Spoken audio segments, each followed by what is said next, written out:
Chapter the last. The first time I catched Tom private I asked him what was his idea, time of the evasion?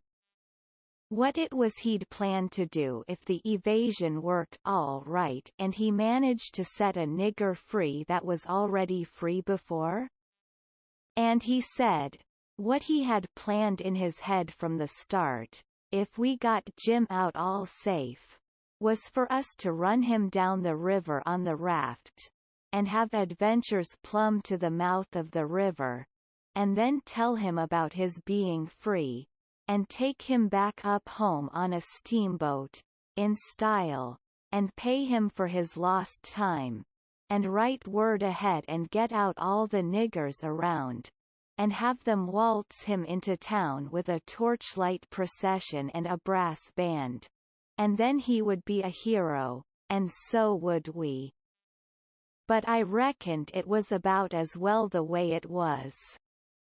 We had Jim out of the chains in no time, and when Aunt Polly and Uncle Silas and Aunt Sally found out how good he helped the doctor nurse Tom, they made a heap of fuss over him, and fixed him up prime, and give him all he wanted to eat, and a good time, and nothing to do.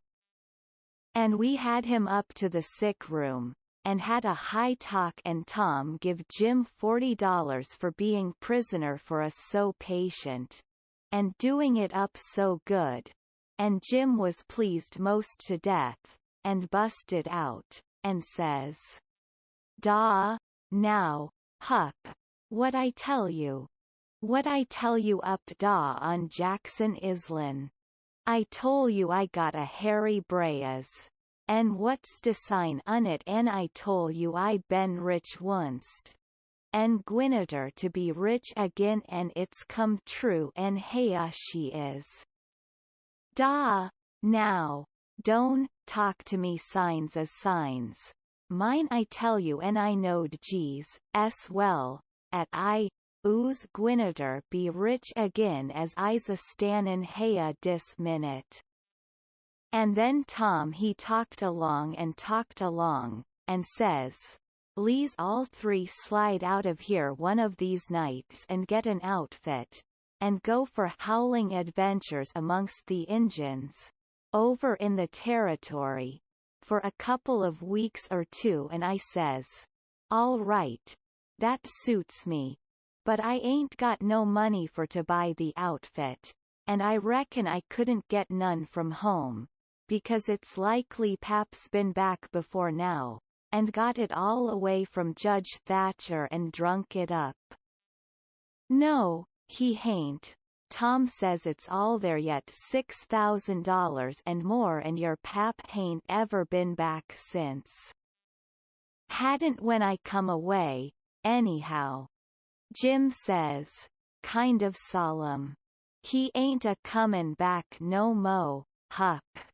I says, "Why, Jim?" "Nemine why, Huck, but he ain't comin' back no mo."